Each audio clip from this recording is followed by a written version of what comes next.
بسم اللہ الرحمن الرحیم۔ اچھا جناب، آج میں آپ سے ایک بہت امپورٹنٹ ٹاپک نفسیات کے اوپر بات کرنے والا ہوں۔ پلیز آپ یہ ویڈیو پوری دیکھیے گا۔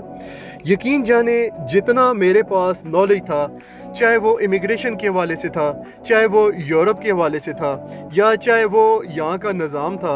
امیگریشن کی بات کرتا ہوں، میرے پاس جو نالج تھا آپ کو میں نے پوری ایمانداری سے بتایا ہے کہ تاکہ آپ لوگ اپنے پاؤں پہ خود کھڑے ہو سکیں، آپ اپنا فارم خود فل کر سکیں، آپ لوگ کسی ایجنٹ کے پیچھے نہ بھاگیں، آپ کے ساتھ نہ کوئی دھوکہ ہو، آپ لوگوں میں شعور پیدا ہو، آپ لوگوں کو صحیح یہاں کی اور صحیح جو ہے اپنے پاؤں پہ کھڑے ہو کے اپنی محنت خود کر سکیں۔ نتیجہ اس کا یہ نکلا ہے کہ مجھے 300-400 بندے نے اپنے ڈاکومنٹ بھیجے، انہوں نے بولا سر نہ تو ہم فارم فل کر سکتے ہیں، نہ ہم لوگ ایفرٹ کر سکتے ہیں، ہم صرف بیٹھ کے آپ کے لیے دعا کر سکتے ہیں، اور دعا کے لیے بھی ہاتھ اٹھانے پڑتے ہیں، اور ہاتھ اٹھانے میں بھی تکلیف ہوتی ہے، لہٰذا ہم لوگ صرف دل سے ہی جو دعا نکلتی ہے آپ اس پہ ہی گزارا کریں۔ سر یہ مسئلہ صرف امیگریشن کا نہیں ہے، یہ آپ کو پاکستان کی ایک مائنڈ سیٹ ہے۔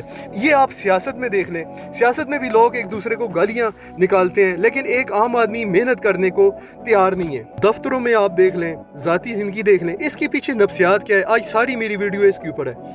اس کے پیچھے نفسیات یہ ہے، سب سے پہلا جو ہے یہ شارٹ کٹ مائنڈ سیٹ۔ ہمیں بچپن میں یہ سکھایا گیا ہے کہ تعلق بناؤ، سفارش ڈھونڈو، پیسہ لگاؤ اور کام نکلوا لو۔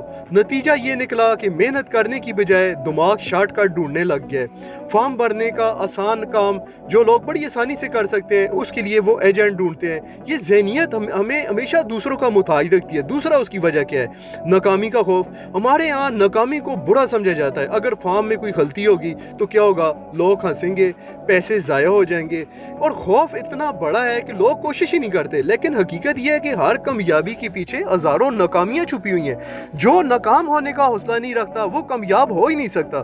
پھر ہمارے کلچر میں ایک اور چیز میں نے دیکھی ہے، ڈیپینڈنسی کا ایک کلچر، انحصار جی دوسرے کے اوپر۔ ہمارا ماحول ایسا ہے کہ گھروں میں کھانا تیار ملتا ہے، فیصلے والدین کرتے ہیں، نوکری کے لیے رشتہ دار سفارش کر دیتے ہیں، ہر چیز دوسروں پر ڈالنے کی عادت ہمیں زندگی میں کمزور بنا دیتی ہے۔ جیسے ہی کوئی مشکل آتی ہے تو ہم فوکس کسی بڑے یا جاننے والے کو ڈھونڈنا شروع کر دیتے ہیں۔ دوسرا اس کے بعد جی اگلا جو پوائنٹ ہے، دکھاوے کا کلچر۔ ہم لوگوں میں شو آف اتنا زیادہ ہے، حقیقت سے ہم بڑے دور دور ہیں، اور ہمیں یہی بس، اور اس کے بعد ہم لوگ فوری نتیجہ چاہیے۔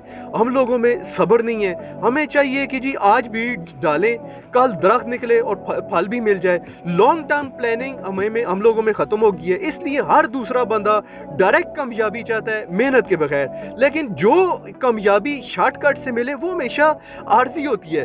یہ جتنی، اور سیاست میں بھی آپ دیکھ لیں، سیاست میں سب ایک دوسرے کو گالیاں نکال لیں، لیکن کیا پریکٹیکلی آپ نے کچھ اس میں اپنا حصہ ڈالا ہے؟ کیا آپ نے اپنے نمائندوں سے کبھی پوچھا ہے کہ جناب آپ لوگ ہمیں بتائیں کہ آپ معاشی پلان کس طرح لاؤ گے؟ میں مانتا ہوں سر آپ کے جرنیل غلط ہیں، آپ کے ججز غلط ہیں، آپ کے سیاستدان سب اپنی جگہ، کیا لیکن ایک فرد واحد نے کیا اپنی کوشش کرنے کی، کیا اپنی کوشش کی ہے؟ کیا مجھے آپ یہ سیاست میں آپ نے اپنے نمائندوں سے کبھی پوچھا تھا کہ آپ الیکشن میں پیسہ لگاؤ گے پورا کیسے کرو گے؟ کیا یورپ میں بھی یہی نظام ہے؟ کیا آپ نے کبھی یہ کوشش کی ہے؟ کیا زندگی بدلنے کے لیے کتنی ایفرٹ کی ہے؟ سر میں سپورٹ کے حق میں یہ نہیں کہتا کہ سپورٹ نہیں ہونی چاہیے، سپورٹ ہونی چاہیے، لیکن اگر سپورٹ اتنی اہم ہوتی تو اللہ نے اپنے پیغمبروں کو تنہا کیوں کیا؟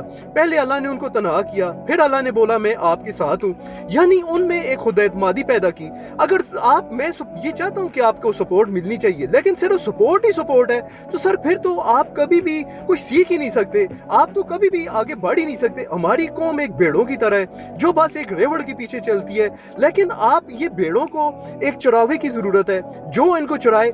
تو سر بغیر ایفرٹ کے تو آپ کو کچھ نہیں ہو سکتا۔ تھامس ایڈیسن نے جس وقت بلب بنایا تو اس کو 9999 دفعہ ناکامی کا سامنا کرنا پڑا ہے۔ بل گیٹس کو 19,000 دفعہ ناکامی کا سامنا کرنا پڑا ہے۔ 19,000 دفعہ ناکامی کا سامنا کرنے کے بعد اس کو کامیابی ملی ہے۔ سر دعا راستہ دکھاتی ہے، لیکن چلنا آپ کو خود ہی پڑتا ہے۔ کامیابی ملتی نہیں، کمانی پڑتی ہے۔ اگر بغیر محنت کے اگر آپ کو کامیابی مل بھی جائے، میں آپ کو سر گارنٹی سے کہتا ہوں کہ سر آپ اس کامیابی پہ ٹک ہی نہیں سکتے۔ یہ ایک کامیابی کا دستور ہے۔